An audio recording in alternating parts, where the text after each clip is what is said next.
sort of probably in line. Yes, that's the question. Yeah, thanks. I listened to you giving this presentation. It's fascinating. But I'm trying to be active tonight. don't try to. I want to go a little bit deeper into the analysis. You know, Okay.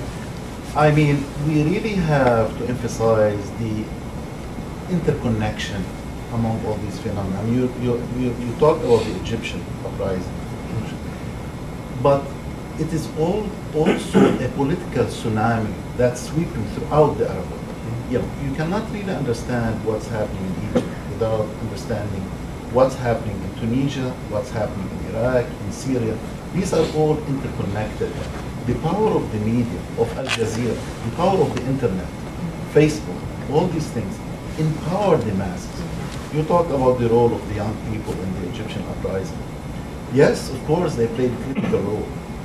But the Mubarak regime managed to antagonize and alienate everyone, not only the young people. I mean, in the Arab world, you had this frustration with the corruption plus the oppression. It's a combination of both. Yeah, no, absolutely. And this is a phenomenon that exists throughout the Arab world. Not See, only this in was, Egypt. I totally agree, I couldn't agree more. This was the third point, when I was talking about this is a political revolution directed against that state system, and it exists throughout the area. Throughout the Arab world. Absolutely. Yes. The And it's interconnection. accumulated, but it's 30 years of that kind of rule. The corruption where you have the pauperization of the Egyptian people, and you've got, what, 70 billion or something on family? I mean, yeah, and that's not atypical, it's typical. But if you want to go deeper, I mean, I think the thing we have to remind, again, our president, what does he say about Egypt? We stood on the right side of history with Egypt. That's a quotation from Obama. This is a lie. I mean, this is just a flat-out untruth. This is simply not true. A lot of people were disappointed with Obama. I mean, But it's not a question of being you know. disappointed. It's a question of what the actual policy was. He What stayed said, he stayed with Mubarak until the absolute very last minute. And then he tried to arrange a transfer of power, as you know, to another military general would have been equally corrupt. So the American role there. So it's not simply that these states exist. If you want to go deeper, where do they come from? These are state systems that serve Western interests. And they have, they're put in place for that reason. The main, opponent to them, just because of the barbarism and brutality, is the Islamic trend. Why is that? Because it's the only trend that has its own kind of independent base for organization, even though not very successful. I mean, look what they did to the Syrian Muslim Brothers. But so it's not, it's those regimes, yes, but it's also Western backing for those regimes, that these are useful regimes. We did not want to let Hosni go. That was very, very clear. We wanted to hold on to that regime until the very last minute.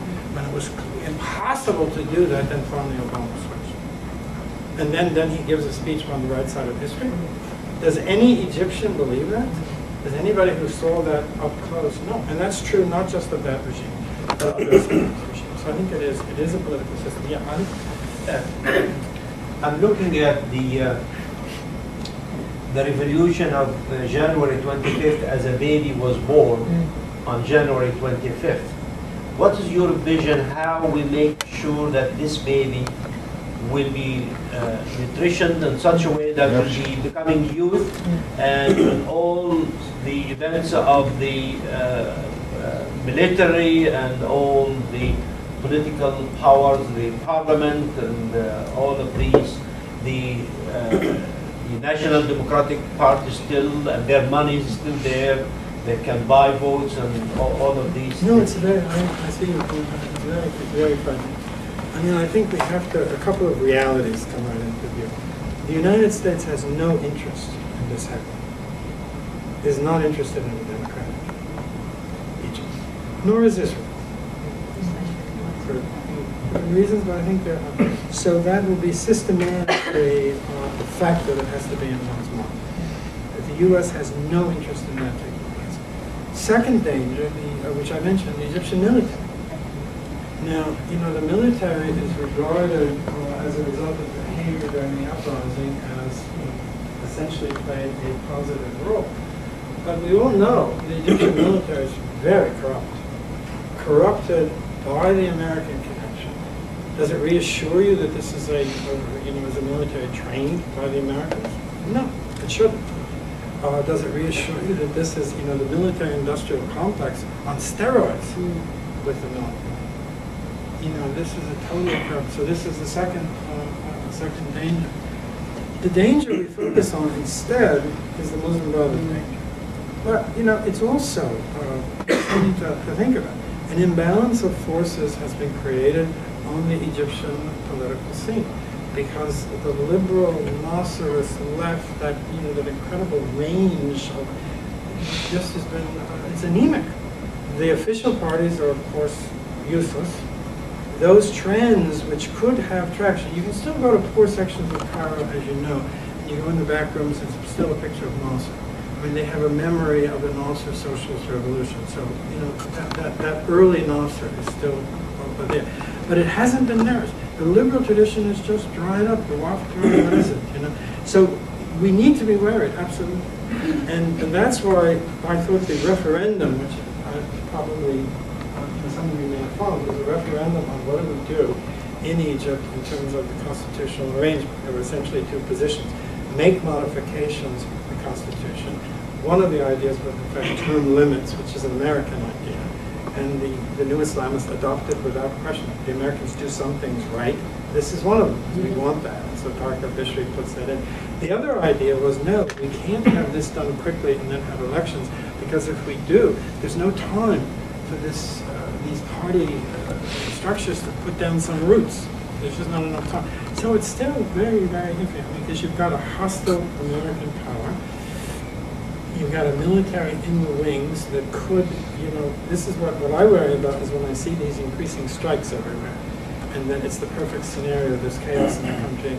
The only thing we have to have a military general with a wife who has a hegeb, and we'll be all set and get back on the line. So I think it's very dangerous. What it will look like, after being so surprised.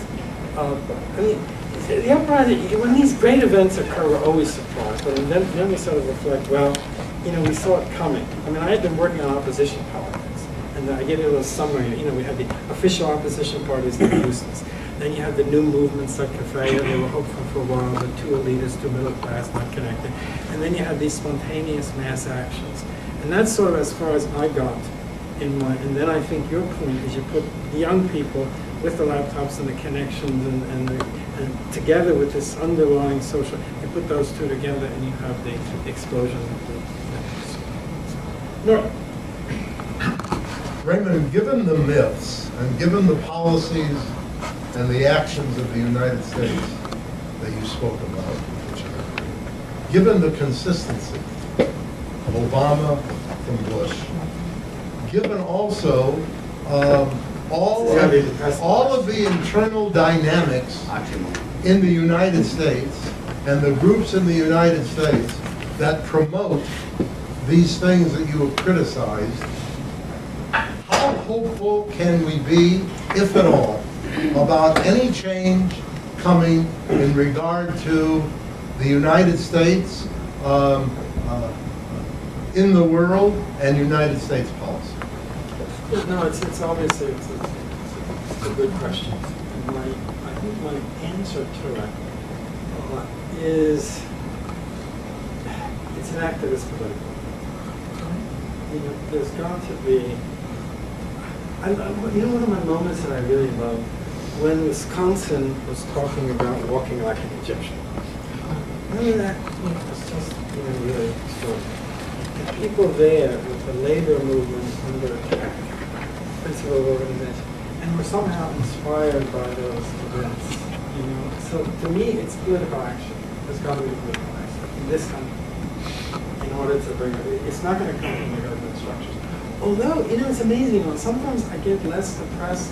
When you find that there are within these structures. It's a little bit like I had a conversation once years ago with an ambassador, an American ambassador. I was at the time that they were building the new embassy. It was obviously a disaster. I mean, if you've seen the embassy, it's an imperial structure. The one in Baghdad is worse, but this one was pretty bad. And I said to him, can't you do anything about it? And his answer was, I can't. It's like riding a giant sloth. And it's just continuing the way. And I think that's your point. So to me, the only energy can come from the outside, just as in commerce, it came from the streets. So we need political action, we need political forums. And then that can then, I think, what the surprise would be, I think there are elements within the intelligence community, within the military community, especially, that think that the present course that America is pursuing is disastrous. That we are accelerating American decline. So you can imagine kind of strange alliances taking place. It wouldn't just be the left, it wouldn't just be the social movements, it wouldn't just be the activists. And I think it would elicit some kind of response. But look, is this country governable?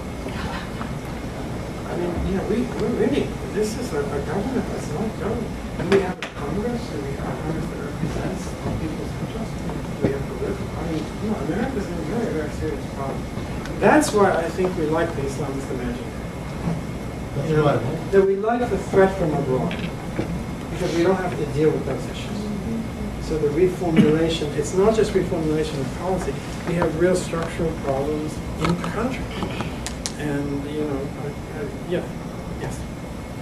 Yes, please. I was a little struck. I thought that there was a myth that was also broken that you didn't talk about, which was that Israel has anything to do with what's going on in the Arab world. And you talked about expansionism. I'm not sure what that refers to. For 40 years since Israel won wars, they have pulled out of every inch of Egypt, out of every inch of Gaza, out of every inch of Lebanon. And so I'm not sure what you mean by expansionism. So what I mean by expansionism is historic Palestine. That's the focus. I don't mean Israel's presence in Egypt, although it is striking. Israel has been in Syria, Israel has been in Jordan, Israel has been in Lebanon, Israel has been in Egypt. Battles were fought there, and the territory was part of it. I'm not talking about that. I'm talking about the core Palestine. Everybody says how complicated the issue is. To me, it's not so complicated. From the very beginning, and I think the visionaries saw this, this was not an empty land. There are people there. And the only solution you're ever going to have is somehow dividing it. And when I'm talking about expansion, it's evaporating. The possibility of, I'm talking about the West Bank. And just to simply, this is colonization. You're taking land and you're taking water, resources. So there's no possibility. So now some of my stranger friends are now talking about a one-state solution and whatever, you know, because this is so that's what I meant by that. As Americans, we of course feel responsible for the policies of our country. But I'm wondering, absent U.S. policies, forget U.S. policies, do these countries themselves, with their young people and all the other civil organizations, the labor movement, all of them, do you think it's possible that they're going to bring these revolutions off? Well, that's another version of the question earlier, which I think is Ali can this happen. But I don't think we can grant the first premise, though. You see, we just can't. I wish we could. I wish we could say absent the U.S., but there's no absent the U.S. I mean, the deal with Roosevelt and the Saudis goes back to the 40s. And so what does that mean? That we implanted this sort of Wahhabi regime in Saudi Arabia. It's probably more responsible for these extremist versions of Islam than any other single force. So we are present. We were present for 30 years with Mubarak. Mubarak would have been, could he survive without the U.S. support? Absolutely not. So, we can't grant the first premise. I wish that we could, but we are so deeply involved. So to me, it's the reverse. We've got to see more clearly what our involvement is. And I think you can now make a hard, cold, realist argument that these involvements are not relevant. I think you can certainly make that argument with Israel. It is no longer in our interest to support Israeli expansionism, by which I mean the colonization of the West Bank. It's just not in our interest. And it's costing us too much, and we should back off from it. I think you can now make that argument. I think you can make the argument that the support for these dictatorial regimes, clearly, Obama wants to say we're on the right side of history. The ugly reality is we're on the wrong side of history. And we knew how bad they were, by the way. We know, about 15 years ago, I was going to leave my academic